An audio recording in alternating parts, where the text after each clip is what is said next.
सावन महीने की पवित्र कांवड़ यात्रा जारी। बम बम भोले के जयकारों के साथ पवित्र नदियों और शिवालयों पर पहुंच रहे हैं भक्त। मुजफ्फरनगर में कांवड़ यात्रा के दौरान भावुक करने वाली तस्वीर निकलकर सामने आई। पत्नी अपने दिव्यांग पति को पीठ पर बैठाकर कर रही है 150 किलोमीटर की पैदल कांवड़ यात्रा। पति को पीठ पर बैठाकर कांवड़ यात्रा कर रही है इस महिला को लोग रास्ते पर बढ़ा रहे हैं। इनका हौसला सभी कर रहे हैं, इनके हौसले की तारीफ। मुरादाबाद में कांवड़ यात्रा को देखते हुए हरिद्वार दिल्ली रूट को किया गया डाइवर्ट। कांवड़ यात्रियों की सुविधा के लिए किया गया फैसला।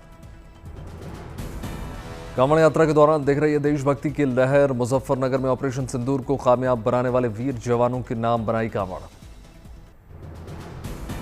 हरिद्वार में बुलडोजर थीम की बनाई गई है कांवड़। बुलडोजर के ऊपर स्थापित की गई है भगवान भोलेनाथ की मूर्ति। आगे लगाई गई है मुख्यमंत्री योगी आदित्यनाथ की फोटो।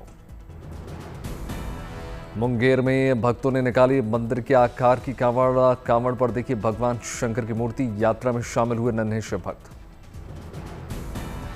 देवघर में बाबा बैद्यनाथ मंदिर में 54 फीट की कांवड़ को लेकर 400 से ज्यादा कांवड़ियों ने लगाई हाजिरी। 105 किलोमीटर पैदल यात्रा करके आए यात्रियों ने लगाए भगवान महादेव के नारे। गाजीपुर में गंगा में बहता देखा 2 क्विंटल का पत्थर। लोगों ने शिला की पूजा अर्चना की।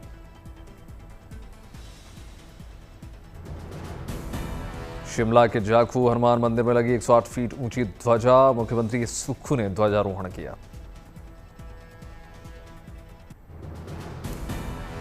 राजस्थान के कई जिलों में मूसलाधार बारिश। नदी नाले उफान पर। एनडीआरएफ एसडीआरएफ की टीमें तैनात। अजमेर जिले में 20 घंटे तक लगातार मूसलाधार बारिश। कई इलाके जलमग्न। पवित्र तीर्थ नगरी पुष्कर में भी इंद्रदेव मेहरबान। जल जमाव के चलते श्रद्धालुओं को हो रही है परेशानी। राजस्थान के धौलपुर जिले में जोरदार बारिश। नदी नाले उफान पर। धौलपुर से 7P6 बांध लबालब नेशनल हाईवे के करीब तक पहुंचा बांध का पानी।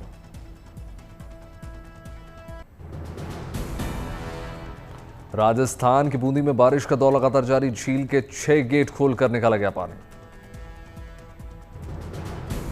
बूंदी शहर के बिबनुबा रोड स्थित नाले में आया उफान। सड़कों पर भर गया पानी। यातायात की रफ्तार धीमी। महुआ में 4 दशकों की सबसे जोरदार बारिश। 500 mm दर्ज की गई बारिश। 3 दिनों से जारी मूसलाधार बारिश से बढ़ी लोगों की परेशानियां। ग्रामीण इलाकों के घरों में घुस गया पानी। बेला सागर सरोवर पूरी तरीके से भर गया। राहत बचाव का कार्य को लेकर हालत का जायजा लेने पहुंचे अधिकारी।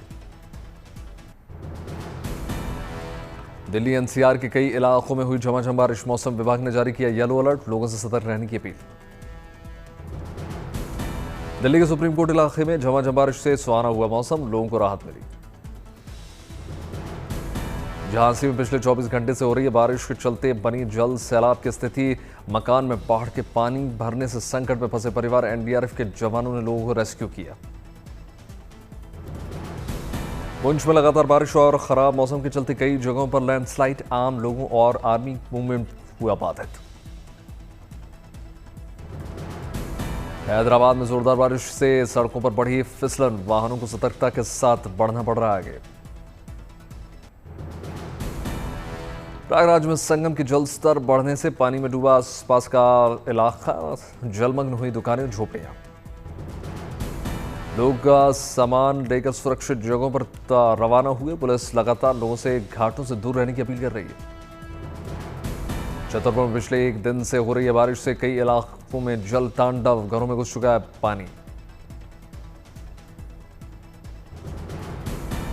रास्तों पर भरा घुटनों तक पानी। कई वाहन पानी में डूब गए। राहत और बचाव का काम युद्ध स्तर पर जारी। छतरपुर की गलियों में तेज बहाव में बह रहा है बाढ़ का पानी। लोगों के घरों का सामानों को बचाते हुए नजर आए लोग। प्रशासन लोगों से कर रहे हैं सतर्क रहने की अपील।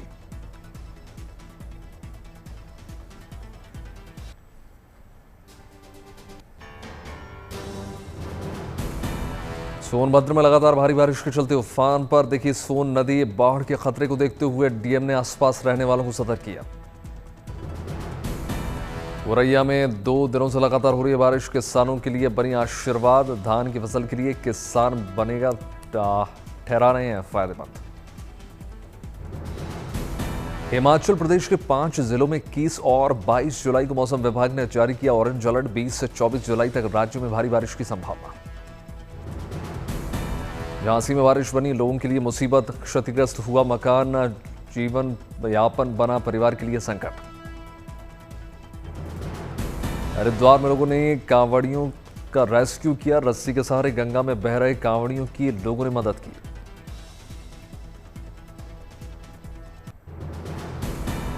पंजाब विधानसभा के नेता प्रतिपक्ष प्रताप सिंह बाजवा पहुंचे स्वर्ण मंदिर मत्था टेका। 18वीं गवर्नर कप ताइक्वांडो चैंपियनशिप 2025 का आगाज हुआ। इंफाल में हो रहा है प्रतियोगिता का आयोजन।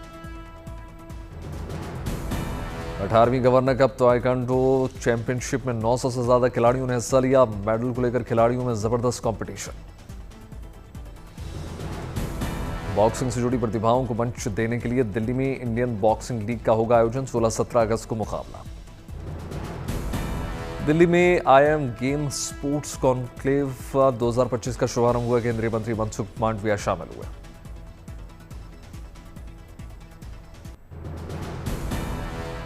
IITA ने पूरे के 25 साल नए एंथम के साथ मनाया जश्न। IITA के आइकॉनिक सॉन्ग में पुराने और नए मिलाकर 100 से ज्यादा कलाकार शामिल हुए। 25 साल की विरासत को दर्शाने की अनूठी मुहिम। देश देश के भेस भेस के प्यारे मंजर, बहुत दूर के मंजर, पल में बदलते मंजर। अनु रंजन और शशि रंजन ने रिलीज किया सॉन्ग। साल 2001 में हुई थी IITA की स्थापना। भारतीय टेलीविजन अकादमी की ओर से मुंबई में समारोह का आयोजन हुआ। मंच पर दिग्गजों ने पुरानी यादों को ताजा किया। IITA समारोह में टेलीविजन की दुनिया से जुड़ी कई बड़ी शख्सियतें शामिल हुई। मेहमानों ने IITA अवार्ड को बताया भारतीय टेलीविजन का ऑस्कर। ग्वाटेमाला के क्यूबुल्को में पारंपरिक उत्सव फ्लाइंग पोर्ट डांस की धूम। नर्तकों ने 22 मीटर ऊंचे चीड़ के तने से लटक कर डांस किया। ग्वाटेमाला में 25 जुलाई तक चलेगा यह उत्सव। सैंटियागो अपेस्टोल के सम्मान में होता है समारोह का आयोजन। 400 से ज्यादा पुरानी पालो वोलाडोर की परंपरा है। इस उत्सव में बारिश के लिए देवताओं को खुश किया जाता है। वोलाडोर की परंपरा के संरक्षण के लिए कुछ अमेरिकी परिवार के लोग भी भेजते हैं आर्थिक मदद। यूनेस्को ने भी इस डांस का सम्मान किया। अमृत सांस्कृतिक विरासत के नाम पर मान्यता दी। रॉक एंड रोल के बादशाह एल्विस प्रेस्ली के पद चिन्हों पर चलने का फैंस के पास मौका। लंदन में एल्विस एवोल्यूशन ने जनता के लिए अपने दरवाजे खोले। एल्विस एवोल्यूशन दर्शकों को एल्विस के जीवन के विभिन्न चरणों में ले जाता है। एल्विस एवोल्यूशन में 3D होलोग्राम, ऑगमेंटेड रियलिटी और अन्य उन्नत तकनीकों का प्रयोग किया जाता है। एल्विस एवोल्यूशन में एल्विस की फेमस परफॉर्मेंस को फिर से बनाया गया है, जिसमें उनका 1968 का कमबैक स्पेशल भी शामिल है। एल्विस एवोल्यूशन दिसंबर 2025 तक एमर्स एल्डियन एरिना में चलेगा। रूस के साइबेरिया में दुनिया की सबसे ठंडी बस्ती बाढ़ की चपेट में आई। 8 गांव और लगभग 100 मकान पानी में डूबे। साइबेरिया में राहत और बचाव का काम युद्ध स्तर पर जारी। अब तक 100 से ज्यादा लोगों की बचाई गई जान। साइबेरिया में बाढ़ से जानवरों को भी बचाया गया, सुरक्षित स्थानों पर पहुंचाया गया। दक्षिण कोरिया में जोरदार बारिश लगातार जारी। 400 मिलीमीटर से ज्यादा हो चुकी है बरसात। दक्षिण कोरिया के बाढ़ग्रस्त इलाके से अब तक 5000 से ज्यादा लोगों को किया गया रेस्क्यू। सर्बिया के शू मेकर ने महिलाओं के लिए बनाई अनोखी जूती। 17 लाख की कीमत की बनाई गई है carbon fibre heels. Shoe maker Alexandra ब्रिसिन ने जूती को बनाने के लिए बेंची अपनी कार। सुपरकार मैन्युफैक्चरिंग तकनीक से तैयार की गई है जूती। दुबई और पेरिस के फैशन शो में प्रदर्शित कर चुके हैं ब्रेसर। 2 साल के प्रयासों के बाद ब्रेसर ने विकसित किया है injection moulding. Carbon fibre heels की वजह से वैरायटी है उपलब्ध।